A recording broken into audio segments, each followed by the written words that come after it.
গেল কেন গেল এই জবাবগুলো আরো দিতে গেলে হয়তোবা এখানে অনেকেই গোয়েন্দা সংস্থার লোকেরা আছেন, তারা নোট করবেন যে মেয়র সাহেব এই কথাগুলো বলছে। আসলে আমি এটা মিস করে দেখেছি।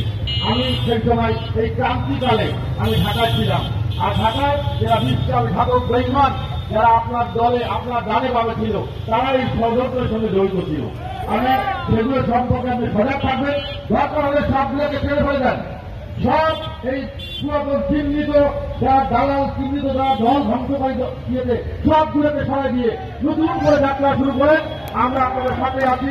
রংপুর বিভাগকে আমাদের রংপুর বিভাগের আমার বিশেষ করে জেলা ছিল 3টা জেলা এবং রংপুরের 5টা জেলা, এই 8টা জেলাকে জাতীয় পার্টির আমাদের সেই মাঠ পর্যায়ে থেকে শুরু করে আমাদের জেলা পর্যন্ত এই সংগঠনকে বিল্ড আপ করার জন্য আপনি মনোনিবেশ করেন।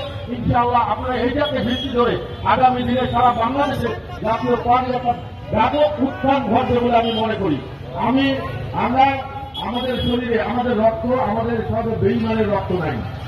জাতীয় পার্টির দুঃসময়ে ছিলাম, এখনো আছি, ভবিষ্যতেও থাকবো।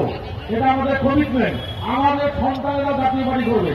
আমি মনে করি এখানে যারা বসে আছে এই অডিয়েন্সে যাদের সন্তানেরা আছে তারা সবাই জাতীয় পার্টি করবে। আমরা মহারাজকে অভিযোগ করে যাবো যে তোমরা আমি যে কাজগুলো করেছি এটা তোমরা হার নেব পরবর্তী সময়ে। আমি চাই যে এইভাবে জাতীয় পার্টি এগিয়ে যা। দুঃসময় আছে, সূর্যের মেঘ আছে, মেঘ হয়তো বা কিছু সময় ধরে হয়তো সেই আলোটাকে স্টপ করতে পারে, কিন্তু একটা সময় দেখবে যে আলো পরিষ্কার হয়ে যাবে সূর্যের আলো। সেই সময়ের জন্য আমরা অপেক্ষা করি। ইনশাআল্লাহ আগামী 7 তারিখে আপনারা সবাই যার যার পরিবারের সদস্য আমাদের আত্মীয় স্বজন সকলকে ভোট সেন্টারে গিয়ে জিএম কাদেরকে লাঙ্গল প্রতীকে ভোট দিলে আপনারা আমি সিটি কর্পোরেশনের মেয়র হিসেবে বিগ ভোট করতে দেখতে পাচ্ছি আমাদের